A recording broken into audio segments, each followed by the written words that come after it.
Bonjour à toutes et à tous, bienvenue sur cette nouvelle vidéo de la chaîne Critique Multiverselle, où après une bonne année 2024 aux 1000 émotions, je vais maintenant dresser la liste des films qui sortent en cette année 2025. On commence par les films sans date. Tout d'abord, nous avons Frankenstein de Guillermo del Toro avec Oscar Isaac et Andrew Garfield sur Netflix. Nous sommes en Europe de l'Est au 19e siècle et le docteur Pretorius part à la recherche de Frankenstein que l'on croyait mort dans un incendie 40 ans auparavant. Son but est de poursuivre les expériences du créateur du monstre, Frankenstein. The Axe de Park Chan-wook qui vient ensuite suit un chômeur de longue durée, éliminant systématiquement tous les postulants potentiels à l'emploi qualifié auquel il aspire. Ensuite nous avons Hope de Na Hong-jin avec Alicia Vikander et Michael Fassbender, où une mystérieuse découverte est faite aux abords de la ville portuaire de Oppo Port et les habitants doivent lutter pour leur survie. Puis nous avons le film Eddington d'Ari Aster avec Emma Stone, Joaquin Phoenix, Austin Butler, où l'on suit Lindsay et Mark traversant le Nouveau-Mexique en route pour Los Angeles. Ils tombent en panne d'essence juste à l'extérieur de la petite ville d'Eddington. Lindsay et Mark décident d'entrer dans la ville pour demander de l'aide, et s'ils sont tout d'abord accueillis très chaleureusement, mais à la tombée de la nuit, le cadre pittoresque se transforme rapidement en cauchemar. Puis nous avons sur Netflix le film Wake Up Dead Man, une histoire à couteau tiré d'Orian Johnson, une nouvelle enquête de Benoît Blanc tournée cette fois-ci vers le surnaturel. Nous aurons peut-être le film The Way of the Wind de Terrence Malick, un film sur la vie de Jésus à travers une série de récits.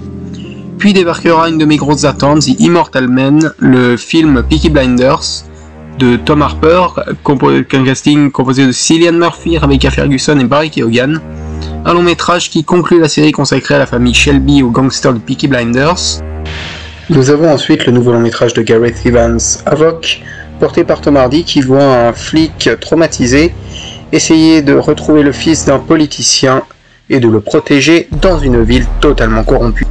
Nous avons aussi In the Grey, nouveau long métrage de Guy Ritchie à la sortie indéfinie qui est un thriller d'action avec Jack Gyllenhaal et Henry Cavill. Puis devrait sortir La Passion du Christ Résurrection de Mel Gibson, la suite de La Passion du Christ, qui se concentre sur les événements survenus durant les 3 jours entre la crucifixion et la résurrection, lorsque Jésus est descendu au sein d'Abraham pour prêcher et ressusciter les saints de l'Ancien Testament. Nous avons aussi Mr. Wolf 2 de Gavin O'Connor avec Ben Affleck et John Bernthal, suite du film Mr. Wolf ou The Accountant, qui suit Maribeth Medina, une agente du département du Trésor qui est contrainte de faire appel à Christian Wolf pour étudier le meurtre de son supérieur, tué par des assassins non identifiés. Chris, aidé de son frère Brax, utilise son intelligence exceptionnelle et ses méthodes hors la loi pour résoudre ce mystère. À mesure qu'ils se rapprochent de la vérité, ils deviennent la cible de certains des tueurs les plus cruels, déterminés à mettre fin à leur enquête. Et ensuite devrait sortir le film Undeep Down de David F. Sandberg, adapté du jeu vidéo éponyme, où l'on suit coincé dans la montagne un groupe d'amis qui découvrent qu'ils ne sont pas seuls. Puis devrait suivre Handling the Undead de Terry Stendhal, qui se déroule à Stockholm en 2002, où un orage terrasse les vivants et réveille les morts. Tous ceux qui ont disparu depuis 2 mois reviennent à la vie. Dans quel état, dans quel but? Pour les familles, l'espoir va se mêler à l'horreur. Puis nous avons ensuite le long métrage de Luca Guadagnino qui est queer, avec Daniel Craig, où dans les années 50 à Mexico, un expatrié américain d'une 40aine d'années mène une vie solitaire au sein d'une petite communauté américaine. Cependant, l'arrivée d'un jeune étudiant incite l'homme à établir enfin une relation significative avec quelqu'un. Puis nous devrions avoir aussi le film High and Low de Spike Lee, où une famille riche ainsi que son chauffeur vont être bouleversés par l'enlèvement de l'un des membres de la famille, un film qui fait vraiment penser au Man on Fire de Tony Scott, mais c'est peut-être que moi. Puis nous avons enfin le film Warfare d'Alex Garland, basé sur l'expérience réelle de l'ancien Navy SEAL Ray Mendoza pendant la guerre en Irak. Ainsi, passons maintenant aux films datés et au mois de janvier. Le 1er janvier, 2 films. Tout d'abord L'amour au présent de John Crowley, où l'on suit une chef prometteur et un jeune divorcé qui voient leur vie changer à jamais lorsqu'une rencontre fortuite les réunit dans une histoire d'amour profondément émouvante qui s'étend sur une décennie. Puis le 6 jours de Juan Carlos Medina, qui se déroule au nord de la France en 2005, où Malik, inspecteur de police, assiste impuissante à la mort d'un enfant suite à un kidnapping.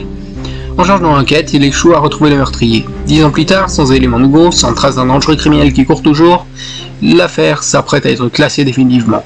Mais quand de nouveaux faits en lien avec l'affaire se révèlent, Malik entame une course contre la montre dans l'espoir de résoudre l'enquête avant l'expiration du délai de prescription dans 6 jours. Un ours dans le Jura sortira aussi le 1er janvier, c'est un film réalisé par Franck Dubosc, qui suit Michel et Cathy, un couple usé par le temps et les difficultés financières qui ne se parlent plus vraiment, jusqu'au jour où Michel, pour éviter un ours sur la route, heurte une voiture et tue les deux occupants. 2 morts et 2 millions en billets usagés dans le coffre, forcément ça donne envie de se reparler et surtout de se taire.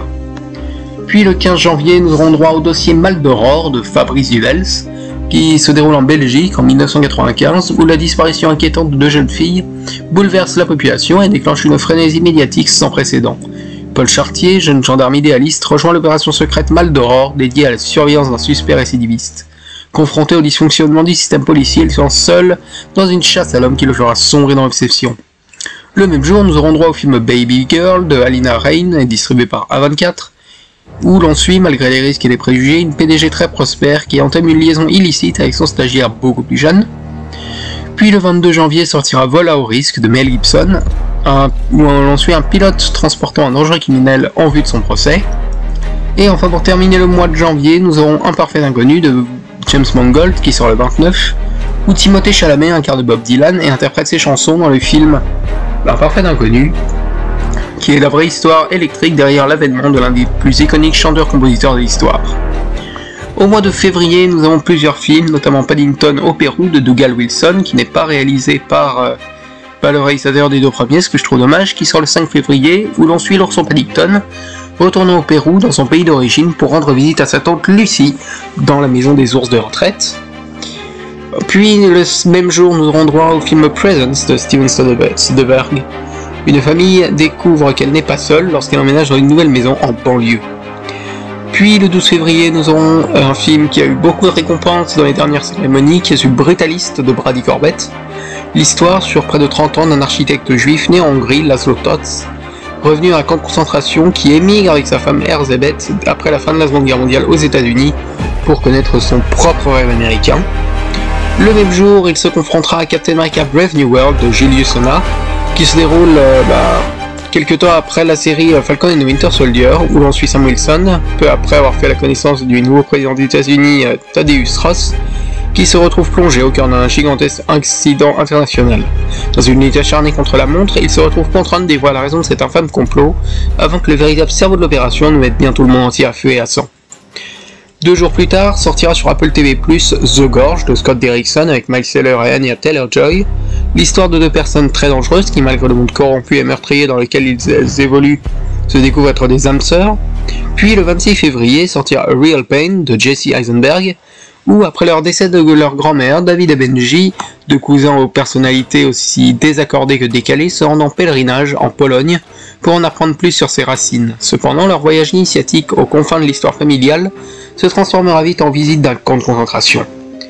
Puis le 5 mars, nous aurons le film Sinners de Ryan Coogler, qui suit dans les années 30 durant la prohibition les jumeaux Elijah et Elias, revenant dans leur vie natale de Louisiane pour redémarrer leur vie, et qui vont cependant être confrontés à d'horribles événements surnaturels. Le 12 mars sortira le 2e film de Steven Soderbergh, à savoir Black Bag. Au cours de son voyage à la découverte de lui-même, un homme également confronté au devoir d'aimer et de défendre sa patrie se retrouve à 3 carrefours importants de sa vie. 2 jours après sortira The Electric State sur Netflix des frères Rousseau, où dans une version rétro-futuriste des années 90, après un soulèvement des robots, une ado orpheline parcourt l'ouest américain à la recherche de son jeune frère, accompagné d'un robot aux allures de personnage de dessin animé et d'un contrebandier flanqué de son acolyte. Le 19 mars sortira Altonites, nouveau film de Barry Levinson, où on suit Vito Genovese et Frank Costello, qui sont 2 patrons du crime italo-américain au milieu du XXe siècle. En 1957, Genovese tente d'assassiner Costello mais il échoue. Ce dernier, blessé par l'attaque, essaye de se retirer de la mafia. Le 16 avril, donc on passe au mois d'avril, sortira un des films que j'attends le plus de l'année, Mickey 17 de Bong Joon-ho, où pour Mickey, mourir est une habitude, car il est un consommable engagé volontaire pour tester les dangers auxquels est soumis l'humanité. En cas de décès, il se retrouve régénéré avec la plupart de ses souvenirs. Mais que se passerait-il donc si Mickey 17 survivait à Mickey 18 ? Réponse le 16 avril. Le 30 avril, nous retrouverons le dernier film Marvel Thunderbolt, Jack Schreier, où plusieurs criminels et repris de justice sont regroupés pour former Thunderbolt et ainsi effectuer des missions pour le gouvernement américain. Et le même jour, nous sortira aussi Les Linceuls de David Cronenberg, où Karch, 50 ans, homme d'affaires renommé et inconsolable depuis le décès de son épouse, invente un système révolutionnaire et controversé, le GravTech, qui permet aux vivants de se connecter à leur chair disparue dans les linceuls. Mais une nuit, plusieurs tombes, dont celle de sa femme, sont vandalisées. Karch se met en quête des coupables. Et le 21 mai sortira Mission Impossible The Final Reckoning de Christopher McQuarrie, qui met fin aux aventures d'Ethan Hunt et de son équipe qui se lance à la poursuite de Gabriel pour détruire l'entité. Le 30 mai sortira The Life of Chuck de Mike Flanagan, basé sur une nouvelle de Stephen King qui raconte 3 chapitres d'un homme du nom de Charles Krantz, interprété ici par Tommy Hiddleston. Le 4 juin sortira Ballerina de Len Wiseman, où une jeune femme élevée comme un assassin se met en quête du meurtrier de sa famille. Et le 18 juin sortira le nouveau film de Danny Boyle, 28 ans plus tard, qui se déroule après les événements de 28 semaines plus tard. Le virus de la rage est de retour, et un groupe de survivants doit survivre dans un monde ravagé par des hommes de zombies infectés. On suivra ensuite le film F1 de Joseph Kosinski, le 25 juin, où un coureur automobile sort de sa retraite pour servir de mentor à un jeune pilote dans l'espoir de connaître la gloire à nouveau. Puis nous passons au mois de juillet avec le de Jurassic World de Renaissance de Gareth Edwards, où 7 ans après la vente aux enchères du manoir Lockwood, les dinosaures commencent à disparaître de la surface de la Terre. Dû à un manque d'adaptation, une experte, nommée Zora Bennett, est engagée pour mener une mission secrète. Son équipe doit récupérer l'ADN de 3 dinosaures, dans une zone où ils sont trouvés refuge loin des climats changeants et des humains. Zora et son équipe vont croiser Robin Delgado, un père accompagné de ses enfants et dont le bateau a chaviré. Tous vont se retrouver sur une île regorgeant d'un secret non divulgué à l'humanité jusqu'à aujourd'hui.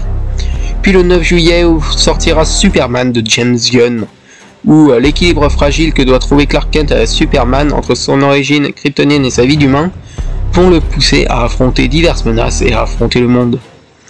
Le 23 juillet sortira le nouveau-né des studios Marvel, Fantastic Four First Steps de Matt Shakman, où dans un New York alternatif dans les années 60, l'équipe des super-héros des 4 Fantastiques fait face à l'arrivée de Galactus, le dévoreur de monde. En septembre, nous aurons droit au film Conjuring Last Rites de Michael Chavez, le 10 septembre, où l'on suit donc une nouvelle enquête paranormale des Warren, qui devront sûrement déjouer un esprit qui s'en prend à une famille dans ce qui semble être le dernier opus de ce Conjuring-verse.